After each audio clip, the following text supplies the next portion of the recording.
Aegon Targaryen landed at the mouth of the Blackwater River and erected a basic fort, later known as Aegon Fort, in the disputed land between Harren the Black and Argilac the Arrogant's kingdoms.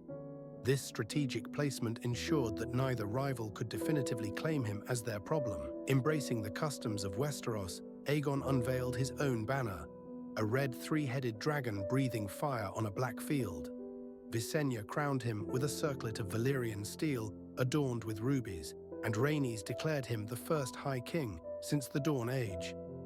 Amid the cheers of his lords and the gathered locals, Aegon appointed his closest allies to a small council, led by Orys Baratheon, whom he dubbed his strong right hand. This title stuck, making the first hand of the king. At this early stage, Aegon's kingdom consisted of just a rocky island and a few fields. The other kings had larger armies, fleets, castles, and centuries of established rule. But Aegon had dragons and had chosen the words fire and blood for his house. He intended to turn the rivers, fields, and skies red before he was finished. Harrenhal, known as Harren the Black, ruled a kingdom stretching from the Iron Islands to the Riverlands. For 40 years, his Ironborn had plundered the Riverlands for stone, timber, and slaves to build Harrenhal, a castle so massive it could rival any in the world. Legend says that the last stone was set on the very day Aegon landed in Westeros. Harren believed Harrenhal's walls were impenetrable, capable of withstanding an army of 1,000,000 men. Confident in his fortress, he shut himself inside with his sons and men, expecting Aegon's army to falter.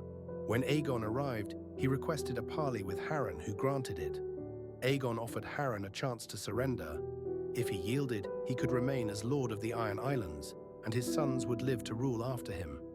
Harren, dismissing Aegon's threats, scoffed at the idea that dragons could harm his stone walls.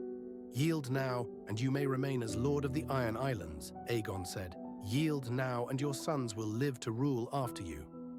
Harren responded, "What is outside my walls is of no concern. These walls are strong and thick.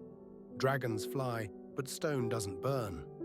Aegon warned, "When the sun sets, your line shall end." Harren spat and returned to his castle, confident in his stronghold's defenses. As night fell, Harren promised wealth and rewards to any man who could kill Aegon or his dragon.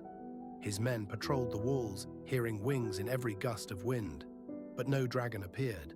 High above, Aegon and Balerion the Black Dread flew, unseen in the night sky. Suddenly, they plunged towards the castle. Balerion unleashed his fiery breath, engulfing Harrenhal's towers. Harren was right. Stone doesn't burn, but men do. The dragonfire turned the castle into an inferno, killing Harren, his sons, and his men. The towers glowed red, twisted, and melted like candles. The next morning, Aegon declared a new order in the Riverlands. He appointed Edmund Tully, who had led the rebellion against Harren, as the Lord Paramount of the Trident. The other river lords swore fealty to him, marking the end of House Hoare's terror and the beginning of peace and prosperity under House Tully's rule. After the fire subsided, Aegon entered the ruins of Harrenhal.